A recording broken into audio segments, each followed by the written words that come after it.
नमस्कार साथियों, मेरा नाम है मनीष भारती। आपका मैं संस्कृति आईएएस प्लेटफॉर्म पर स्वागत करता हूं।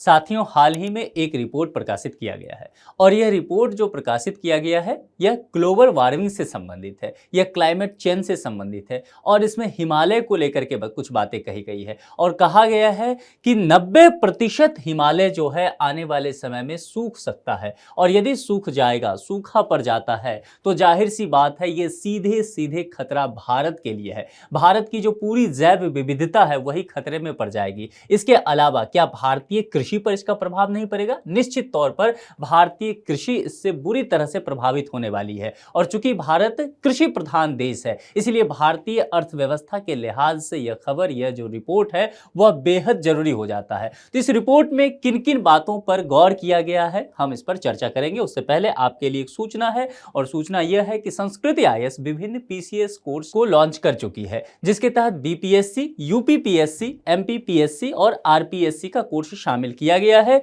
दिए गए नंबर पे जो कि 9555124124 है, इस पर कॉल करके या फिर संस्कृति आईएएस के वेबसाइट पर विजिट करके आप विस्तृत जानकारी लेकर के यथाशीघ्र नामांकन कर सकते हैं। चलिए अब हम यहाँ पर रिपोर्ट की चर्चा करते हैं। देखिए न्यूज़पेपर में क्यों चर्चा में है। 90% of Himalayas face year long drought at 3 degrees global warming. ये स्टडी कह रहा है, रिसर्च कह रहा है। यहां पर हिमालय की चर्चा की गई है। हिमालय जिसे भारत का सिरमौर भी कहा जाता है, प्रहरी भी कहते हैं कि हम उससे सुरक्षित हैं उत्तर के भाग से, लेकिन वही हमारे लिए अब खतरा बनता हुआ नजर आ रहा है क्योंकि कहा जा रहा है कि 90% जो हिमालय है वह पिघल जाएगा। ये जो बर्फ का चादर है, दुधिया चादर, ये पूरी तरह से कहा जा रहा है कि पिघल जाएगा और पिघल जाएगा तो भारत के लिए खतरा होगा। 90% तक पिघलने की बात की गई है और जाहिर सी बात है इसके लिए कारण दिया गया है ग्लोबल वार्मिंग को। ठीक है, और इसके वजह से क्या होगा, क्लाइमेट चेंज होने की बात की जा रही है। तो यहां पर कहा गया कि ईयर लॉन्ग ड्रॉट यानी कि 1 साल तक सूखा पड़ने की संभावना बताई गई है। और कैसे, तो 3 डिग्री और यदि ग्लोबल वार्मिंग हो जाता है तो इन सभी चीजों पर अब जरा विस्तार से हम देखते हैं। देखिए प्रमुख बिंदु के तहत कहा गया है कि यूनाइटेड किंगडम स्थित एक यूनिवर्सिटी है, ईस्ट एंग्लिया यूनिवर्सिटी, इसमें रिसर्च किया है कुछ वैज्ञानिकों ने, कुछ शोधकर्ताओं ने, और इन्होंने ग्लोबल वार्मिंग को लेकर के एक रिपोर्ट प्रकाशित की दी है।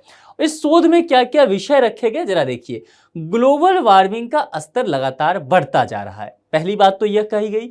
दूसरी बात कहा गया कि राष्ट्रीय स्तर पर मानव और प्राकृतिक प्राणियों के लिए जलवायु परिवर्तन जो है वह जोखिम बन के आ जाएगा। यहां पर देखना है, राष्ट्रीय स्तर की बात की गई है, भारत को भी शामिल किया गया है। और दूसरी बात यहां देखिए, दोनों ही सेगमेंट मानव और प्राकृतिक प्राणियों की बात की गई है, जो जीव जंतु हैं सभी के लिए बात किया गया है। यहां से एक चीज आप और समझ सकते हैं कि यह जैव विविधता की बात करता है ना, बायोडायवर्सिटी आपने पढ़ा होगा। तो यह कह रहा है कि बायोडायवर्सिटी जो स्पीसीज हैं उनके लिए ही यह खतरा बनता हुआ नजर आएगा और जाहिर सी बात है इसकी वजह ग्लोबल वार्मिंग होगी और उसके वजह से क्लाइमेट चेंज होने की बात कही जा रही है। देखिए किस तरह से हरा भरा सा यहां पर मौसम है और सूखा पड़ जाने की वजह से जो ग्लोबल वार्मिंग हुआ है उसके वजह से क्लाइमेट चेंज हुआ और उस वजह से किस तरह की स्थिति बनी हुई है, यही बातें यहां पर कही जा रही है।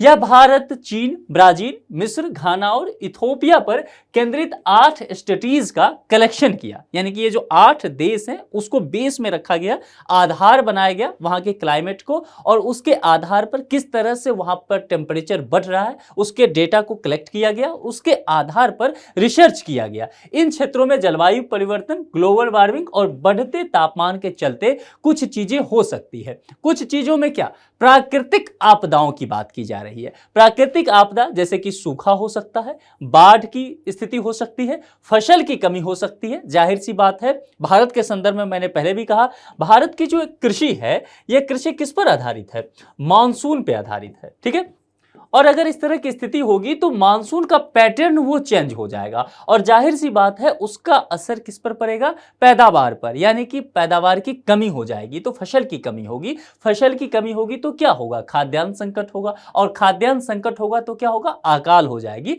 भूखमरी की समस्या उत्पन्न हो सकती है। किस तरह से सभी चीजें एक दूसरे से जुड़ा हुआ है जरा इसको देखते चलती है।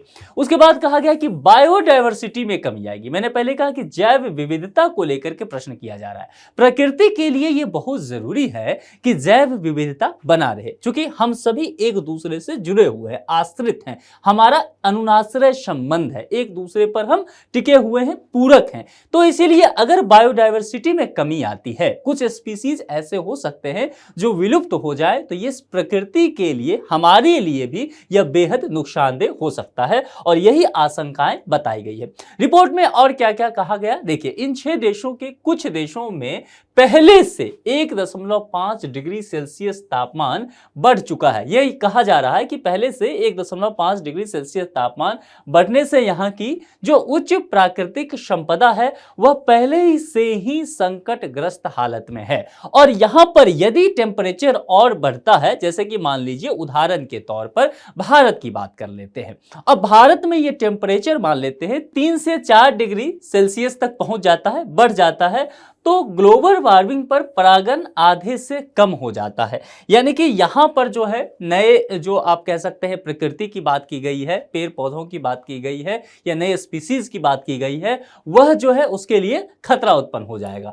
शोधकर्ताओं का मानना है कि तापमान 3 डिग्री सेल्सियस बढ़ने से कृषि भूमि सूखे में प्रभावित हो जाएगी, सूखे में तब्दील हो जाएगी। और मैंने पहले ही कहा कि यदि सूखे का असर पड़ता है भारतीय कृषि पर, तो जाहिर सी बात है इतनी बड़ी जो हमारी जनसंख्या है 140 करोड़ की, यह खाद्यान्न संकट से जूझेगी और निश्चित तौर पर से भूखमरी की समस्या और भी बढ़ सकती है। शासन प्रशासन के समक्ष इससे बेहद चुनौतीपूर्ण स्थिति उत्पन्न हो जाएगी। हिमालय क्षेत्र का लगभग 90% भाग 1 साल से अधिक समय के लिए सूखे से प्रभावित हो सकता है। ध्यान देना है हिमालय क्षेत्र का, और यहां पर कहा गया 90% भाग, तो हम कह लें कि तकरीबन पूरी हिमालय ही जो है इस चपेट में आ जाएगा, ग्लोबल वार्मिंग के चपेट में, 3 से 4 डिग्री तक टेम्परेचर बढ़ जाने में। और इससे क्या होगा कि पूरी तरह से अगर 1 साल से अधिक समय तक आप कह सकते हैं सूखे से प्रभावित हो सकता है, तो जाहिर सी बात है आप समझ सकते हैं हमारे लिए, खास करके जो नेपाल हो गया, भारत हो गया, भूटान हो गया,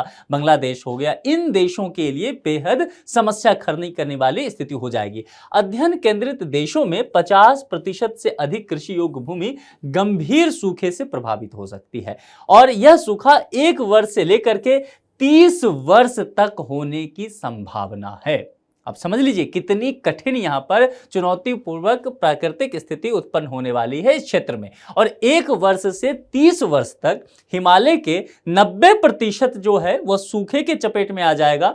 ग्लोबल वार्मिंग हो रहा है, टेम्परेचर बढ़ रहा है, तो जाहिर सी बात है ग्लेशियर पिघलने की यहां पर बात की जाएगी। और हिमालय ग्लेशियर के बारे में जान रहे हैं कि लगातार वो मेल्टिंग स्थिति में है, लगातार पिघल रही है, जलस्तर बढ़ जाएगा, जाहिर सी बात है, और कहीं कहीं फिर अचानक से देखा जाएगा कि चीजें सूखाग्रस्त भी हो रहा है। तो इस तरह से कह सकते हैं कि पूरी प्रकृति जो है वहां पर विषम जलवायु हो जाएगा। विषम जलवायु कहने का तात्पर्य है कि आप जैसे कि अभी देख रहे होंगे ठंड के मौसम में जैसे बर्फबारी हुआ करती है, कश्मीर के अधिकांशतः भागों में होता है, लेकिन इस बार बर्फबारी बहुत अधिक नहीं देखा गया। कश्मीर के बहुत सारे लोग जो है सोशल मीडिया पे इस बात को लेकर के आप देखे होंगे, चर्चा कर रहे होंगे। और अगर हुआ भी है, अभी लास्ट में बर्फबारी हुई है फरवरी में, तो 3-4 महीने डिले हो गया। आप कहेंगे इससे क्या फर्क पड़ता है, बर्फबारी नहीं हुआ अच्छा ही तो हुआ, क्योंकि बर्फबारी हो जाता है तो हाईवे बंद हो जाता है। क्योंकि आप दिल्ली में हैं, आप ट्रैवलिंग करने जाते हैं, आप पर्यटक बन के कश्मीर जाते हैं, हिमाचल जाते हैं,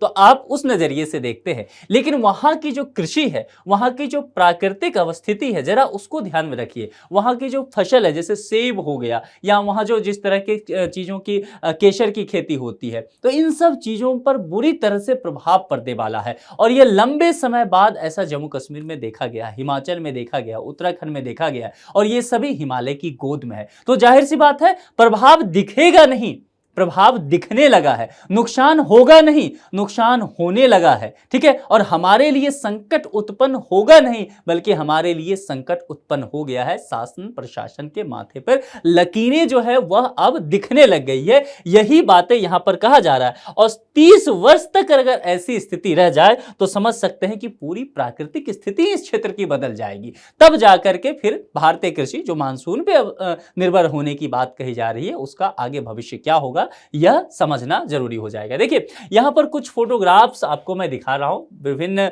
लोगों के द्वारा, जो कि एक्स हैंडल के जरिए ये चीजें डाले हैं। बहुत सारे लोग जो है पर्वतारोही होते हैं, वह एवरेस्ट के बेस कैंप तक जाते हैं, वहां की चीजें देखते हैं, वहां से देख करके बताते हैं कि ग्लेशियर किस तरह से पिघल रहा है, किस तरह से हिमालय की अवस्थिति बदलती लगातार जा रही है। जहां बर्फ का चादर हुआ करता था वह हिमालय आज सूखे से प्रभावित हो रहा है। उन सब चीजों से देखेंगे तो बहुत सारे यहां पर बताया गया है कि किस तरह से 6000 मीटर से ऊपर जो है एवरेस्ट रीजन में, और ये फरवरी 2024 के शुरुआती महीने का तस्वीर है, बताया गया है कि किस तरह से वहां पर सूखे की स्थिति बनता हुआ नजर आ रहा है। जहां पर कभी बर्फबारी हुआ करता था इन सभी एरिया में, और यहां पर ये देखा, देखिए यहां पर एवरेस्ट है, तो कहा गया कि यहां सब कभी काफी बर्फ हुआ करता था, लेकिन उन सभी जगहों पर सूखा बना हुआ है। यहां पर एक चीज और देखिए, ये भी लेटेस्ट फोटोग्राफी कंडीशन बताया गया है। यहां बताया गया है कि यह जो है एवरेस्ट के जो बेस कैंप होता है, जब पर्वतारोही आगे बढ़ते हैं, एवरेस्ट की चढ़ाई करते हैं,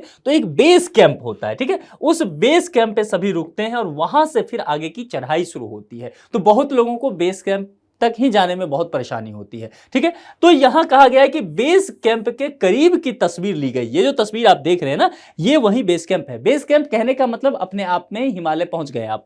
तो यहां पर देखिए, एक वक्त हुआ करता था कि ये पूरी तरह से बर्फ का चादर इस पर ढका रहता था, एकदम दुधिया नजर आता था हिमालय। लेकिन देखिए किस तरह की स्थिति है यहां पर। आपको लगेगा कि हाँ, आपने कहीं अपने यहां जो खेतों में जिस तरह से सूखा के हालत देखा होगा, कुछ यहां हिमालय में बिल्कुल देखने को मिल रहा है। ये एरिया देख लीजिए, ये एरिया जो देख रहे हैं, ये इन सभी जगहों पर बर्फ है ही नहीं। यहां पर भी देखेंगे ऊपरी भाग पे, इन जगहों पर देखिए, यहां पर देखिए बिल्कुल शिखर पे, इन जगहों पर देखिए पूरी तरह से आपको दिखेगा कि बर्फ है ही नहीं। और ये समस्या लगातार बनती जा रही है। ये जो है माउंट एवरेस्ट की हालत बताया गया है। ये माउंट एवरेस्ट मैंने बताया इस तस्वीर में कि यहां पे इसके इर्द गिर्द थोड़ा सा यहां पे स्थिति दिखता भी है कि बर्फ है, लेकिन यहां पर देखिए जब इस तस्वीर पर हम आते हैं, और ये तस्वीर जो है अभी हाल ही फिलहाल का है, नेपाल में लिया गया है 5315 मीटर की ऊंचाई पर, और बेस कैंप के हालत आप देख सकते हैं माउंट एवरेस्ट का। ये तस्वीर है। अब सोचिए कि अगर इस तरह की प्रकृति अपने आप में इस तरह से बदल रही है,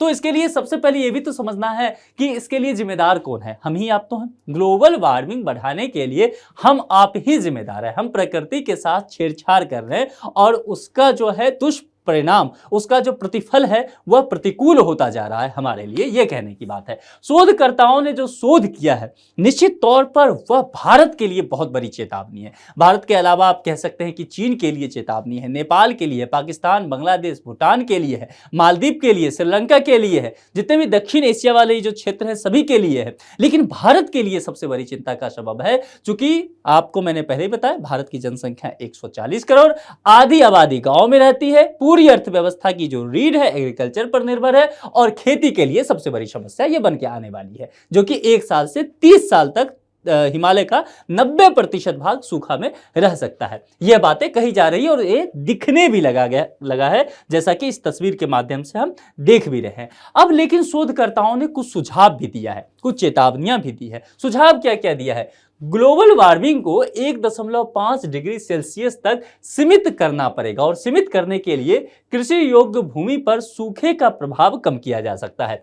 जितने भी कृषि योग्य भूमि हैं वहां सूखे का प्रभाव आप ज्यादा से ज्यादा कम कीजिए, पेड़ पौधे लगाइए, प्लांटेशन करना पड़ेगा, और किसी भी तरह से आपको जो ग्लोबल वार्मिंग है उसको 1.5 डिग्री सेल्सियस से आगे न बढ़ने दिया जाए। भारत में 21% सूखे का प्रभाव में इससे कमी आ सकता है। इथोपिया में 61% सूखे के प्रभाव में कमी आने की बात की जा रही है। जलवायु के अनुकूल जैव विविधता संरक्षण प्रदान करने के लिए संरक्षित क्षेत्र नेटवर्क का विस्तार करना आवश्यक हो जाएगा, क्योंकि हमें किसी भी हाल में बायोडायवर्सिटी को लेकर के हम जो है यहां पर कोई भी समझौता नहीं कर सकते। इसीलिए बायोडायवर्सिटी के लिए अनुकूल जो भी पारिस्थितिकी तंत्र होगा उसके लिए हमें सबसे पहले पॉलिसी मेकिंग का काम करना होगा, और उसको और ज्यादा सुदृढ़ करना होगा। इस क्षेत्र का ज्यादा से ज्यादा विस्तार करना होगा। ग्लोबल वार्मिंग का भारत पर प्रभाव को लेकर के कुछ चीजें बताया गया है। आप जरा देख सकते हैं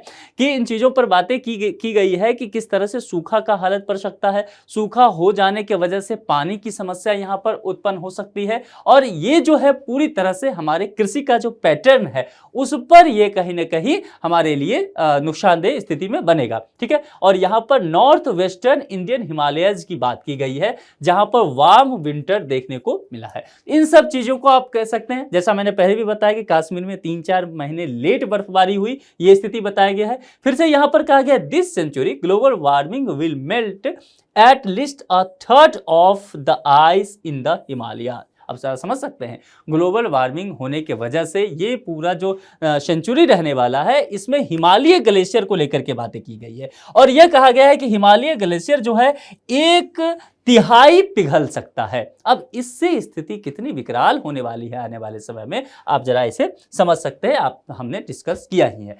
ग्लोबल वार्मिंग को कम करने का प्रयास, जाहिर सी बात है समस्याएं हमने देख लिया है, क्या हो सकता है उसका जो प्रभाव है वह भी समय के साथ दिखता जा रहा है, हमारे आंखों से अब ये सब चीजें ओझल तो नहीं है। तो इसके लिए रोकने के लिए क्या प्रयास किए जाए यह भी बातें की गई है। और यहां पर एक बात ध्यान देना है, जब रोकने की बातें की जाएगी तो रिसर्च में जैसे कहा जिन देशों की बातें की गई वैसे तो ग्लोबल वार्मिंग से पूरी दुनिया आजकल जो है वह प्रभावित है ना, क्लाइमेट चेंज से हम सभी जूझ रहे हैं। तो यह देखना होगा कि सभी राष्ट्रों को अपने स्तर पे तो काम करना ही होगा, इसके अलावा वैश्विक स्तर पर अंतर्राष्ट्रीय मंच पे जो नीति निर्माण किए जा रहे हैं उसके आधार पर भी क्रियान्वयन को तेजी से काम करने की जरूरत है। तो यहां वैश्विक स्तर पर सबसे पहले हम देखेंगे वैश्विक स्तर पर क्या कहा जा रहा है, जलवायु परिवर्तन पर अंतर सरकारी पैनल बनाने की आवश्यकता है। जाहिर सी बात है यहां पर पॉलिसी मेकिंग की बात की जा रही है, तो आपको पॉलिसी मेकिंग पर काम करना पड़ेगा वैश्विक स्तर पर। जलवायु के प्रति उदार नीति विकसित करना, कई बार बहुत रिजिड हो जाते हैं राजनेता जो होते हैं, कुछ कंट्री वाले बहुत रिजिड हो जाते हैं। ठीक है, पेरिस जलवायु समझौता की बात हम करेंगे। पेरिस जलवायु समझौता में डोनाल्ड ट्रंप जब यूएसए के प्रेसिडेंट थे और यूएसए अच्छा खासा फंड देता था इस काम के लिए, उन्होंने कहा कि हम क्लाइमेट चेंज जैसी स्थिति को मानते ही नहीं है और यूएसए को बाहर कर लिया, क्योंकि उन्होंने कहा कि अमेरिकियों का पैसा इस पर बर्बाद हो रहा है। और इसके बाद ही अमेरिका में तरह तरह की प्रतिकूल परिस्थिति देखने को मिल गया। ठीक है, हालांकि अब फिर जब जो बाइडेन प्रेसिडेंट बने हैं तो अमेरिका जो है वो फिर से पेरिस जलवायु समझौता का हिस्सा बना है। तो कहने का मतलब है यहां जब आप पॉलिसी मेकिंग का काम करें तो आपको ये बिलीव करना पड़ेगा। इन तस्वीरों को जैसे मैंने बताया, ये हिमालय के जो तस्वीरें हैं इनको आप झुठला नहीं सकते हैं, इसीलिए आपको ये समझना पड़ेगा कि आने वाले समय में ऐसा ना हो जाए कि पूरी मानव सभ्यता ही समाप्त हो जाए,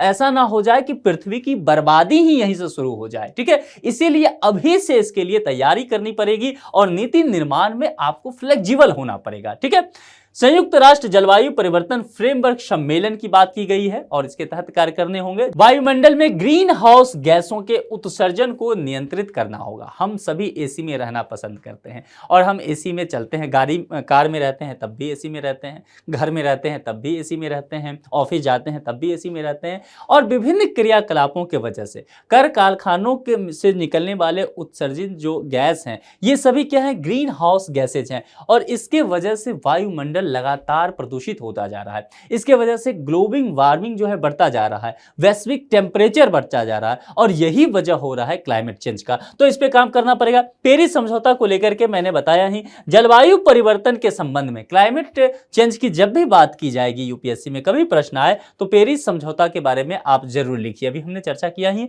ये बेहद जरूरी है। और COP25 सम्मेलन की भी आप चर्चा कर सकते हैं। तो जो बातें की गई COP25 सम्मेलन वगैरह में, तो इसको लेकर के आपको चौकन्ना होना पड़ेगा, सभी देशों को आगे बढ़कर के काम करना पड़ेगा। मैंने कहा था वैश्विक स्तर के बाद जिन देशों में ज्यादा प्रभाव दिख रहा है उन सभी देशों को काम करना पड़ेगा। हम भारत में रहते हैं, ये रिपोर्ट, ये रिसर्च जो कहा गया है यूके की यूनिवर्सिटी के द्वारा, ये भारत को ध्यान में रख के कहा गया है। तो भारत क्या क्या प्रयास कर रहा है हम ये देखते हैं। जलवायु परिवर्तन पर राष्ट्रीय कार्य योजना में 8 मिशन शामिल किया गया है। जलवायु परिवर्तन को रोकने के लिए, ग्लोबल वार्मिंग को रोकने के लिए भारत सरकार लगातार प्रयासरत है। अभी हम चर्चा करेंगे, आप समझ भी जाएंगे। इसके तहत क्या किया गया, राष्ट्रीय स्तर पर एक कार्य योजना को विकसित किया गया और उसके तहत 8 मिशन शामिल किए गए हैं। 8 मिशन यहां पर क्या है, राष्ट्रीय सौर मिशन। अभी भी प्रधानमंत्री ने बजट में भी यह बात कहा गया था ना कि सोलर पैनल को बढ़ावा देने की बात की जा रही है। ठीक है, और प्रधानमंत्री प्रधानमंत्री सोलर पैनल करके एक योजना भी आया था। तो इन सब चीजों को देखना होगा। तो राष्ट्रीय सौर मिशन, विकसित ऊर्जा दक्षता के लिए राष्ट्रीय मिशन, उसके बाद सुस्थिर निवास पर राष्ट्रीय मिशन, राष्ट्रीय जल मिशन, सुस्थिर हिमालयी पारिस्थितिकी तंत्र हेतु राष्ट्रीय मिशन, ये बहुत ज्यादा जरूरी है। उसके बाद हरित भारत हेतु राष्ट्रीय मिशन और सुस्थिर कृषि हेतु, ये भी हमारे लिए इंपॉर्टेंट है, क्योंकि ये जो क्लाइमेट चेंज है यह कृषि को सबसे ज्यादा नुकसान पहुंचाने वाला है। जलवायु परिवर्तन हेतु रणनीतिक ज्ञान पर जो है एक स्ट्रेटेजिक नॉलेज विकसित करने की आवश्यकता है, इसके लिए एक राष्ट्रीय मिशन की बात की जा रही है।